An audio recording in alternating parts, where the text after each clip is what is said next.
प्रभाग क्रमांक 24 मधून अमृत आपल्यावर विश्वास दाखवलेला आहे. काय नवीन मुद्दे घेऊन तुम्ही निवडणुकीच्या मैदानात उतरणार आहे? नमस्कार, मी राजू शिवाजी चव्हाण, राहणार कमलानगर या परिसरामध्ये प्रभाग क्रमांक 24 मधून काँग्रेस पक्षाने माझ्या सामाजिक कार्याची दखल घेऊन मला उमेदवारी दिलेली आहे. त्याबद्दल मी सर्वप्रथम आमच्या पूर्ण परिसराच्या वतीनं काँग्रेस पक्षाचं मनपूर्वक आभार व्यक्त करतो. या प्रभाग क्रमांक 24 मध्ये मागील 7 ते 8 वर्षापासून आम्ही मोठ्या प्रमाणामध्ये नागरी सुविधाबाबत आणि इतर समस्याबाबत आम्ही मोठ्या प्रमाणामध्ये काम केलेलं आहे. लॉकडाऊन कालावधीमध्ये रस्त्यावर उतरून सर्वसामान्य लोकांचे प्रश्न आम्ही तिथं सोडवलेले आहेत. त्यामध्ये राशनचा प्रश्न असेल, आरोग्याचा प्रश्न असेल, विविध लसीकरणचा प्रश्न असेल, हे सर्व प्रश्न आम्ही या परिसरातले मी स्वतः तिथं सोडवलेले आहेत. त्याचबरोबर शासनाच्या सर्व योजना मी माझ्या परिसरामध्ये आणलेल्या आहेत आणि लोकांपर्यंत शेवटच्या घटकापर्यंत ह्या सर्व योजना एक कार्यकर्ता म्हणून त्या सर्व योजना मी इथं पोहोचवलेल्या आहेत. त्यातल्या त्यात महत्वाची विशेष बाब म्हणजे जी लाडकी बहीण योजना आहे, त्या लाडक्या बहिणीची आम्ही जवळजवळ 4000 फॉर्म भरलेले आहेत आणि सर्व लाडक्या बहिणींना मोफतमध्ये आम्ही इथं सल्ला दिलेला आहे. आमच्या परिसरामध्ये आज तुम्ही आमच्या कमलानगर, सुशीलनगर, भीमाईनगर, भैरूपीनगर या परिसरामध्ये जर तुम्ही फिरून पाहिलात तर विविध योजनातून जी विकास कामे व्हायला पाहिजे होती ती सर्व विकास कामे आम्ही या ठिकाणी करून घेतलेली आहेत. आमच्या परिसरातली लोक आणि इतर परिसरातली लोक, त्याचबरोबर प्रभाग क्रमांक 24 मधली बहुतांश लोक त्यांच्या ज्या काही नागरी सुविधाबाबत ज्या काही समस्या आहेत त्या समस्या माझ्यापर्यंत ते पोचवत होत्या. त्या समस्याचं तात्काळ आम्ही समाधान त्या ठिकाणी आम्ही करत होतो. या सर्व कार्याची दखल आपल्या सोलापूरच्या लाडक्या लोकप्रिय प्रणितीताई शिंदे यांनी आमची कार्याची दखल घेतली आणि आमच्या या परिसराला कमलानगर, सुशीलनगर, भीमाईनगर, भैरूपीनगर या परिसरामध्ये आज तागायत कोणत्याही राष्ट्रीय पक्षाने उमेदवारी जाहीर केली नव्हती. ताईने आम्हाला जी उमेदवारी दिलेली आहे ही उमेदवारी राजू चव्हाणला दिलेली नाही, ही उमेदवारी आमच्या परिसराला दिलेली आहे.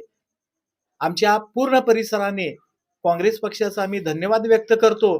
त्यांनी आमच्यावर जो काही विश्वास दाखवलेला आहे, नक्कीच आम्ही त्या विश्वासाला पात्र राहू आणि काँग्रेस पक्षाचे उमेदवार त्याचबरोबर महाविकास आघाडीचे सर्व उमेदवार आम्ही निवडून आणू, या पद्धतीचं मी आपल्या समोर पक्षांना जे आहेत ना वचन देऊ शकतो.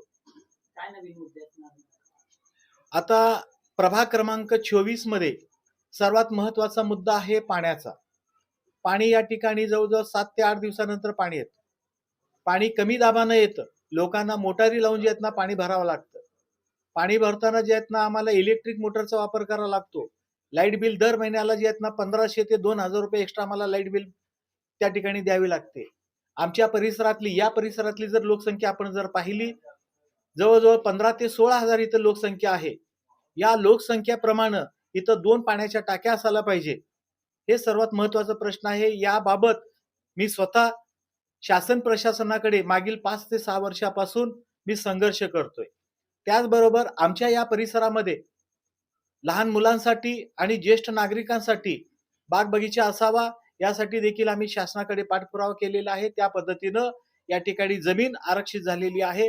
येत्या काळात मी निवडून आलो तर त्या ठिकाणी जे आहेत ना बाग बगीच्याचा प्रश्न मी तिथं सोडवणार आहे. त्याच्यानंतर पावसाळी पाण्याची जी समस्या आमच्या परिसरामध्ये मोठ्या प्रमाणात पाऊस जर झाला, पाण्याचा निचरा हा योग्य पद्धतीनं होत नाही. त्यामुळं लोकांच्या घरात पाणी शिरतं आणि लोकांचं जे आहेत ना अतोनात हाल होतं. अनेक वर्षापासून ही जी समस्या आहे, ही समस्या सोडवण्यासाठी पावसाळी पाण्याचा निचरा होण्यासाठी एक वेगळी लाईन टाकण्याचं काम या ठिकाणी मी करेल. त्याचबरोबर हा आमचा एरिया जो आहे हा झोपडपट्टी एरिया आहे. आज तुम्ही आमच्या परिसरामध्ये जर जाऊन पूर्ण पाहिलात तर सर्व डेव्हलपमेंट आम्ही करून घेतलेली आहे. आता या ठिकाणचा एक प्रश्न आहे की विद्युत तारेचा जो प्रश्न आहे, विद्युत तार जी आहेत ना, ही विद्युत तार काढून त्या ठिकाणी नवीन केबल टाकण्याचं काम मी निवडून आल्यानंतर ते केबलचं काम मी पूर्ण करून घेणार आहे. त्याचबरोबर आमच्या जुळे सोलापूर परिसरामध्ये जे उद्यान आहेत ते उद्यानाची जागा राखीव आहे, त्या राखीव जागेवर तिथं उद्यानं झाली पाहिजे. त्याचबरोबर महात्मा बसवेश्वर स्मारकसाठी जागा आहे, ते स्मारक मी पूर्ण करून घेणार आहे. त्याचबरोबर एस टी स्टँडचा विषय आहे. जुळे सोलापूर हा परिसर आहे, खूप मोठ्या प्रमाणात ही लोकसंख्या आहे. जवळजवळ 150 सोसायटी आहेत. ह्या सर्वांचे जे प्रश्न आहेत, या सर्वांचे प्रश्न मी सोडण्यासाठी कटिबद्ध राहील. आणि एस टी स्टँडचा जो प्रश्न आहे, एस टी स्टँडसाठी जी राखीव जागा आहे, त्या राखीव जागेवर लवकरात लवकर एस टी स्टँड आणि बस स्टेशन चालू करण्यासाठी मी पूर्ण प्रयत्न करेल. त्याचबरोबर मी आपल्या माध्यमातून हे सांगू इच्छितो, महानगरपालिकेनं जो काही पुढील 20-25 वर्षासाठी जो काही डेव्हलपमेंट प्लॅन आखलेला आहे, त्या डेव्हलपमेंट प्लॅन मध्ये महानगरपालिकेचे जे काही विविध उपक्रम राबवण्यासाठी ज्या राखीव जागा आहेत, त्या राखीव जागा राखीवच न ठेवता त्या ठिकाणी महानगरपालिकेचे जे काही उपक्रम आहेत ते उपक्रम त्या ठिकाणी पूर्ण करण्याचा मी पूर्ण प्रयत्न करेल. आतापर्यंत कुठल्या पक्षातून तुम्ही कुठल्या पक्षाचा साथ देतो? मी आतापर्यंत बहुजन हक्क अभियान सामाजिक संघटना या संघटनेच्या माध्यमातून सोलापूर शहर आणि जिल्ह्यामध्ये मी काम करतोय. संघटनेचा मी जिल्हाध्यक्ष आहे, आणि संघटनेच्या माध्यमातून आतापर्यंत आम्ही समाजसेवेची आम्ही काम केलेली आहे. आता आम्हाला कोणत्याही राजकीय पक्षाने जर संधी दिली नसती तर मी अपक्ष उभं राहणारच होतो. आणि आमच्या पूर्ण परिसराची एक इच्छा होती की आमच्या परिसरातून आज तागायत एक देखील लोकप्रतिनिधी महानगरपालिकेमध्ये गेलेला नाही. आमची संख्या आहे जवळजवळ 15 ते 16 हजार लोकसंख्या आहे. एकूण 8,500 पर्यंत आम्ही मतदार आहोत. आतापर्यंत आम्हाला फक्त वापर करून घेण्यात आलेला आहे, परंतु आम्हाला लोकप्रतिनिधित्व इथं दिलेलं नाही. आमच्या पूर्ण परिसराची एक इच्छा आहे की या परिसराचा लोकप्रतिनिधी आमच्या परिसरातलाच असला पाहिजे. प्रत्येकाची एक इच्छा होती. त्याच्यानुसार मी स्वतः जे आहेत ना, अपक्षाचा सर्व लोकांनी मिळून आम्ही अपक्षाचा फॉर्म भरला होता. त्याची दखल काँग्रेस पक्षाने घेतली आणि आम्हाला जे आहेत ना, काँग्रेस पक्षाने उमेदवारी दिलेली आहे. काय आव्हान करणार? जनतेला आव्हान करतोय, मी मागील 7-8 वर्षापासून ज्या पद्धतीनं मी काम करतोय, आज सोशल मीडियाच्या माध्यमातून आणि माझ्या परिसरातले जे माझे परिचयाचे आहेत, जवळजवळ माझ्या परिचयाचे आपल्या ह्या परिसरामध्ये 10 ते 15 हजार लोकसंख्या आहे, जे मला 1 to 1 ओळखतात.